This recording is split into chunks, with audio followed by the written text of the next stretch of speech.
Bismillahirrahmanirrahim. Alhamdulillahi Rabbil Alameen. Wassalatu wassalam ala Rasulillah. So welcome back to the channel. My name is Abu Idris, and we'll be sharing some more tips and advice for those who are making Hijrah and those who are actually living in the lands of Muslims. So one of the things that you're going to have to always remember is that you are in an area or in a country in which Arabic is the language of the land. I'm going to give you a little bit of an anecdote of something that I experienced when I was in Bahrain to kind of set the stage. There was a brother that I met from New York, an older brother, and we were at the masjid for Jum'ah. So after the Jum'ah, he wanted to give some sadaqah. So he saw a group of brothers standing about a few feet away from us, and he said, Abu Idris, ask one of those brothers if they can translate for me where the sadaqah box is, because he wanted to put money in the sadaqah box, but there was no sadaqah box. And in some of the countries, you'll find that they don't do that. In some countries, it's actually not allowed to have a sadaqah box or a charity box where people can make donations. It's not like it is in Western countries where the government doesn't really fund the masjid, right? Or fund the masajid. In a lot of countries that you go to, the government, they are the ones who build the masjid, or they are people who are wealthy and they get together and they erect the masjid and they maintain it. So I believe this was a government-built masjid, but they had their own imam like this. So there was no sadaqah box. So he was like, okay, can you translate to the brothers for me? Where's the sadaqah box? And so I looked at him, I said, do you know where you are? Do you know where you are? Now, I met him. When I met him, he had done about a year or two in Saudi, and then he came over to Bahrain, him and his wife. I said, Akhi, do you know where you are? You are in the land of the Arab. You have to speak Arabic. All this translation stuff, you've been here 2-3 years in the region, and you still looking for somebody to translate for you? I had he was like, well, I don't know how to say it. I said, you try. You got some broken words, but you try. You try. And, they're not, and one thing I have learned about Arabs, and Arabs and Africans, because my last several years, I've been in very close contact with both Arabs and Africans.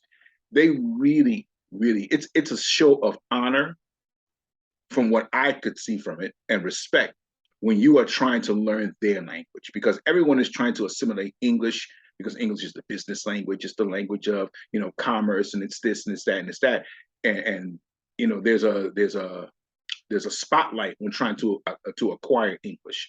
But in these cases where, for us as Muslims making Hijrah, for us as Muslims who plan to live in this area, we're not visitors, we're not passing through, we are not, like some people, they like to travel the world, and so they teach English, in their part-time, to get their money and their expenses and take care of themselves while they're traveling abroad. So they might be in a place for a year, 6 months, maybe, depending on who it is, a couple of years at max, and then they're back out to the next adventure. They're going to Costa Rica and Brazil and all these other places. For us, we're looking at a more stable situation. When we left, many of us, we left without the intention of ever going back. Ever. This, wherever I land, that's going to be my home.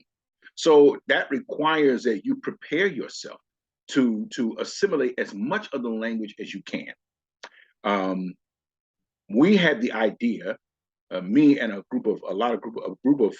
quite a few brothers, when I was very young in Islam. I think I had been in Islam about 6 or 7 years. And, the Hijrah bug was out there, moving to the land of Islam and the land of the Muslims and this and that and that. We didn't really go into too much fiqh in terms of it being obligatory or whatever. We just wanted to be in a place where there were people who looked like us, where there were people who, if my wife was walking down the street in niqab, nobody's going to say something slick to her. Nobody's going to give her the side eye. Nobody's going to say anything nasty to her. No one's going to perpetrate some type of act of aggression or whatever, whether it be passive or not. We wanted that safe environment. We wanted to be able to have our children, our little boys, walking around with little thobes on and kufis on, our daughters walking around, with, hijab and like this, covered up, without people, acting silly. So when we had an imam, he was from Egypt, and he said, listen, I want to give some classes in the masjid, and if you guys want to learn Arabic, I could teach you guys Quran. We could study the out. We can study the Quran together and just in like the general language. I said, Akhi, what we need, because a lot of us, we were contemplating on going to Egypt at that time. That Egypt was like, that was like the destination before we even knew about anything in the Khalij and the Gulf. And so I said to him, Akhi, we need the English that they speak in town, the general English, because nobody's walking around reciting ayats from the Quran. Nobody speaks with Quranic Arabic with the words of the Quran in the grocery store. So we need to know, we need to know you, me, us. We need to know the general common language, right, that everybody speaks so that we can get around in town. Because a person might be a half of the Quran, but his Arabic is unfortunately restricted to just the Quran. And that's all he knows is Quranic Arabic. If you say something to him outside the parameter of the Quran, that Arabic he probably won't know. Now, you got to be able to move around. And you got to be able to move around comfortably. You have to be able to move around if there's an emergency. And you also have to be able to communicate in the language of the land you're in, so that also you don't get taken advantage of. Because if you once you say Assalamu alaikum wa alaikum salam, kif halik, alhamdulillah, ismik, if you get that far, what's your name? It's me, Abu Idris. Okay. Then he's going to say something in Arabic, and then you're going to switch back to English because you've run out of your Arabic vocabulary. That's going to be a problem, because then you could probably be taken advantage of, because he's going to say, okay, foreigner, I smell dollars, I smell pounds, I smell sterlings, I smell quid, I smell francs, I smell whatever, but I don't smell shillings, I don't smell real, I don't smell dirham, I smell dollars. That's money. So you want to kind of be able to blend in. So I'll tell you 3 things that I did before I left, and more so when I got there. I was doing maybe 1 or 2 of them before I left, and then when I got there, I really did it. One of the things that occurred to me is that when we see people come over into the Western countries where English is spoken, oftentimes, and there are a few exceptions, but oftentimes there's no translator that's going to translate what the teacher says in class, for example. Oh, he said this and this. Oh, okay. There's nobody like that. So you have to get it, as they say, from the muscle. You have to struggle, and you have to play charades for a while, and you have to, kind of figure out what's being said, and you listen. It's frustrating. It's very frustrating, because the person who's speaking to you is not, they understand you don't know, but they're just getting tired of having to say it again, or say it slowly, or just show you and like this. But after a while, what happens, like Allah says, for innama ala usri yusra, after the difficulty comes ease. So you start to pick up a few words here, you start to pick it up, you start to pick it up, you start to pick it up. When I was teaching overseas, I always noticed that the students I had in class, some of them have traveled to America, some of them traveled to the UK primarily, and they were in school as little children, small children, maybe 1st grade, 2nd grade, and just that year or 2 where they were learning English, this was an environment where it was what we call an immersive environment. So you were immersed or submerged in that environment. Everything around you was English. There was no Arabic signs and stuff like that. I mean, if you go in like the Muslim neighborhoods, where you see a store here or baqala here or whatever, that's different. But 90% of the target language is all around you with no translation. So you had to learn it. And they always had better understanding in the class. I won't say they're necessarily smarter, but they definitely had more understanding than the rest of the students. And they were able to communicate to me if there was things that they didn't understand. So back to what I was saying about the Imam, I said, we want to learn words like, how do I say beans, a can of beans? How do I say I need to go to the hospital? How do I say, what's the word for hospital? Mustashfa. What's the word for hospital? If I need to go to the hospital, okay? If I need to go to the clinic, I don't need to go to the hospital. I just need to go to the clinic, maybe get my blood pressure checked or whatever. Mustosif, okay? What are those words? What's the word for a broom? For a broom. What's the word for a window? Okay, common Arabic terms. What's the word for taxi? Okay, even though taxi is kind of universal. When you say taxi in pretty much any country, people know what you're talking about. You don't necessarily need to know the word for it, but in most cases, from what I saw, the word taxi on the top of the car is not written there. It's written Hijrah, meaning for rent, because you're renting the services of that vehicle. So the point I'm making is you have to submerge yourself in the language. Now, how can you do that? You can do that before you leave. So one thing I started doing was when I started to understand, when I discovered that I was understanding the Arabic that I was hearing, because I would go to those lectures in which there were, the sheikh is here, and then the talib is here, the student is here, and he's translating for the sheikh.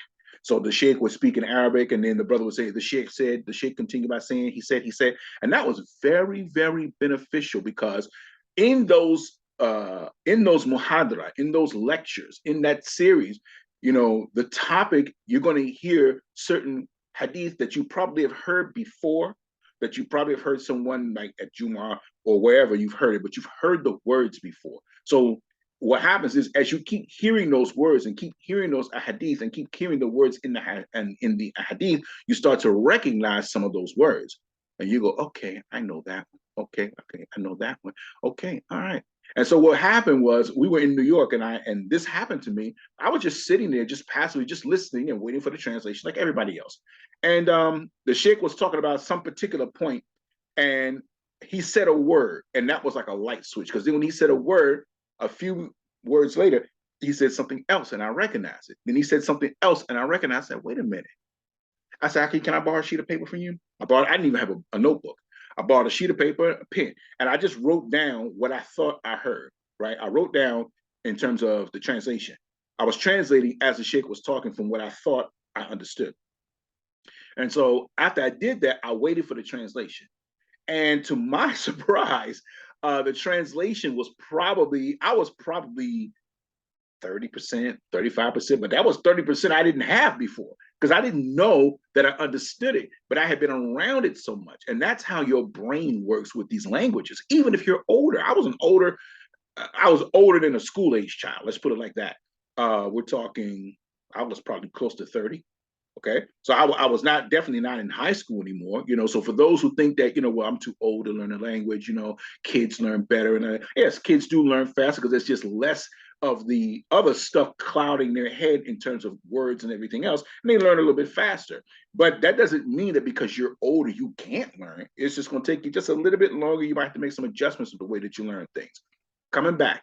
So when the brother started translating, I was just elated. I was like, whoa, I actually understand this stuff to a degree. Okay.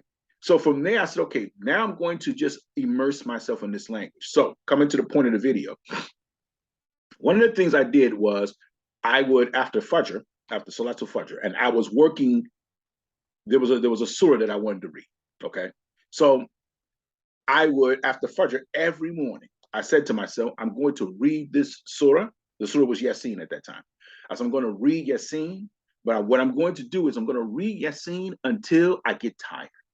Because when you start getting sleepy, you start getting tired, your brain is working, trying to process this stuff with the sounds and the long vowels and the short vowels, and then your eyes are going up and down because you're looking at the tashkilat, the vowels and the letters, and trying to make the sound and like that. I said, I'm going to do it until I get sleepy. Once I get sleepy, I'm not going to push myself any further. I'm going to close the book and I'm done.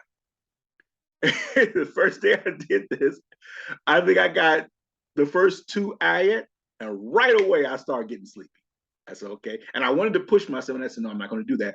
I said, I was going to stop. I'm going to stop. I stopped. The next day, instead of continuing, let's say, for example, with ayats 3 and 4, since I read 1 and 2 the day before, I didn't do that. I started over again. I started over. So I went back to ayat number 1, and then I got to about ayat number 4. Okay. And then I started getting tired. I closed the book. I came back the next day. I started over again.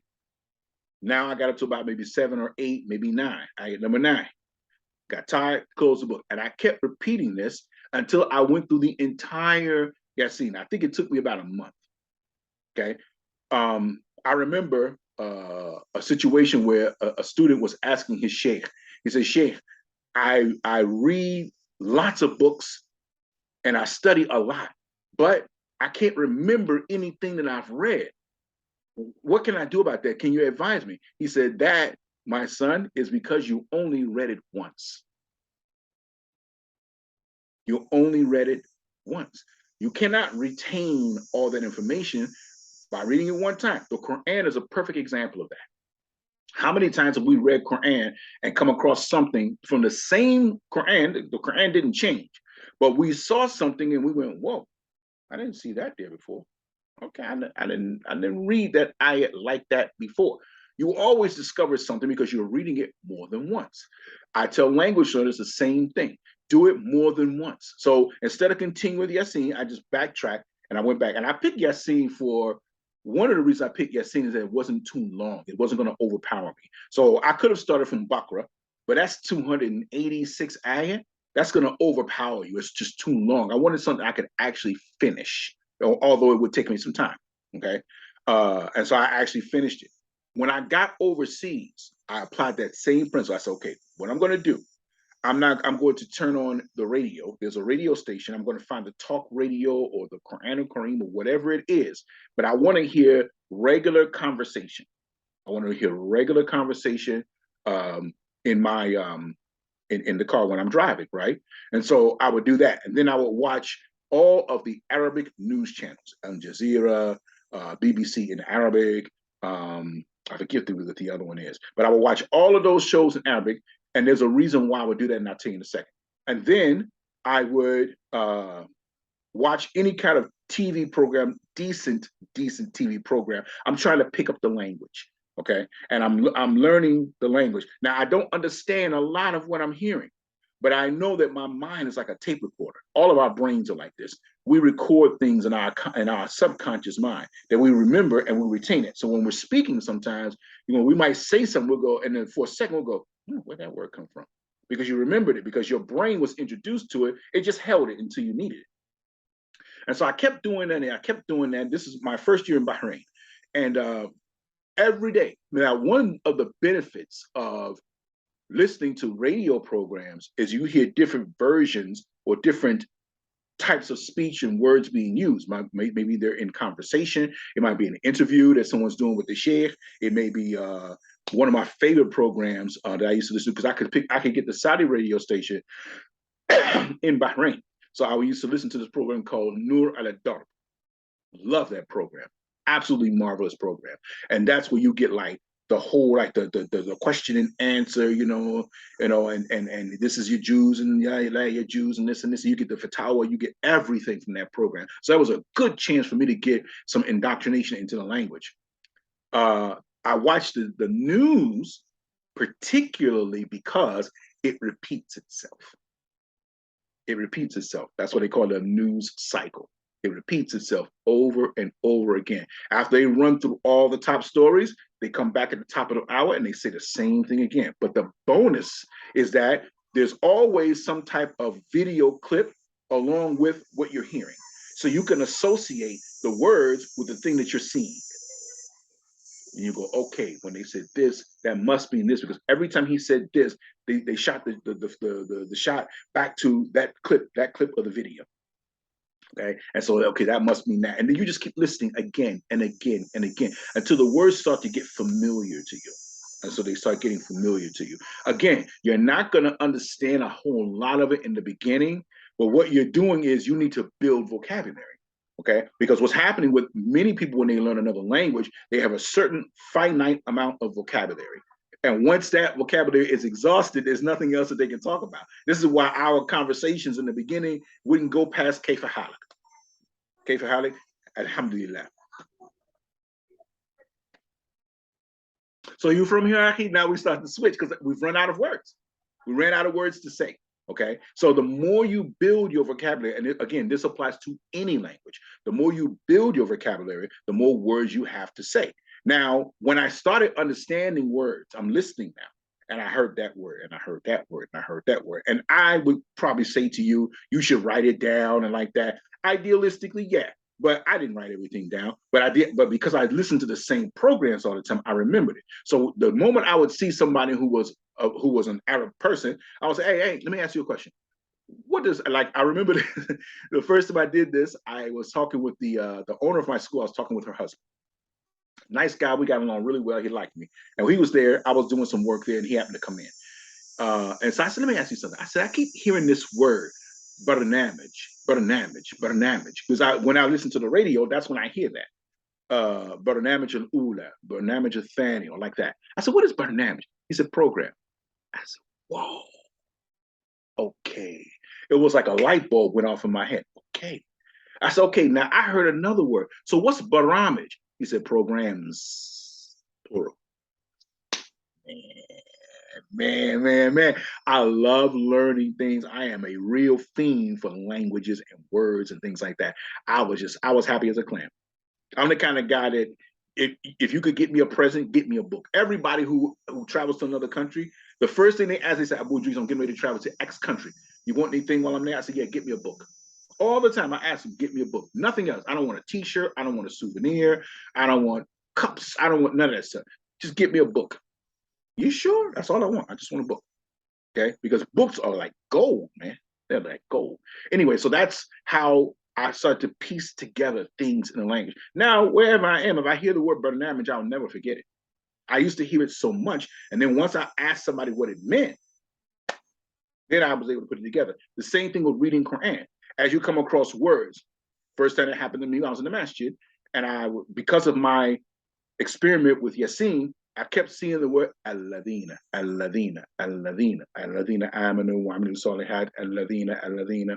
So I asked this brother, I forgot, I think he was from Sudan. I said, okay, what does the word Alladina mean? He said, those who. Oh, okay.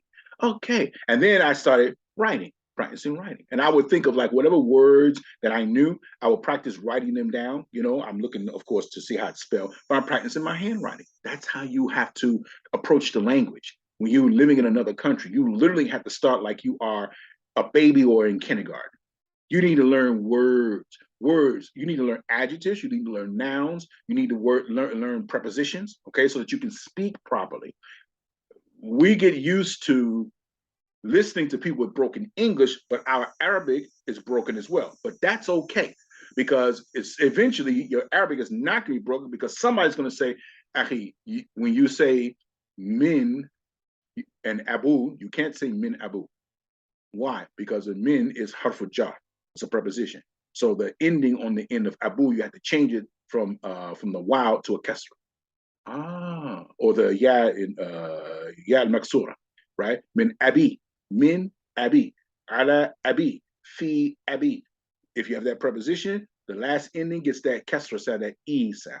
Okay. So now, if I said to him, min abu, min, from my father, or from father, min abuk, min abi. He's going to say, he understands what I'm saying, but it's broken. And that's how we are, right? When we listen to people who are speaking English, we are a little bit more patient because we understand it's not his language. And so when he's talking, he's talking in chops and short, choppy little phrases and sentences. We know what he's saying. He's just jamming it up. We're the same way. And so somebody says, no, don't say it like that. Say it like this. Say it like this. Say it like that. So those three ways. TV programs, good TV programs, preferably if you can get a subtitle on, that's even better. And I say good TV programs, you guys. I'm not talking about all this stuff, because you know there's bad TV programming in every language. Okay, I'm talking about if you can find a good program like that and it has subtitles on it. You know, practice listening to the Arabic if you can. You know, and if there's subtitles on the bottom, you can try and change that to Arabic subtitles, so you kind of get your reading and your writing. All this stuff is being absorbed in your mind at one time, and you'll get it. You'll remember it later on. So TV programs, which will really be on the bottom of the list. News cycles, okay, all of the Arabic channels that you can find, okay, that are news programs, and listening to Quran talk shows. Now, I say Quran. I won't say Quran. I'm sorry, not Quran. Arabic, not Arabic talk shows, but Arabic in which there's dialogue going on, because you have Quran and Kareem in pretty much every country in the Gulf, and this is just a Quran radio station. Okay. But they will have programs in the evening time that you could listen to. So you need to find out what that schedule is and listen to those programs. And you will pick up such a wealth of vocabulary that you will be able, if you keep at it long enough, you'll be able to piece certain things together. And this is why some people can learn a language and they've not been to school. He won't learn it. He won't be as proficient as the native speaker. He might be about here, but before he was here with nothing. He knew nothing. At least he can get about here. And with time, he might get up to about maybe here. He'll never be prolific like that, like a native speaker, if he's not going to some type of formalized school. But he can, as I used to tell people, I can get around in time.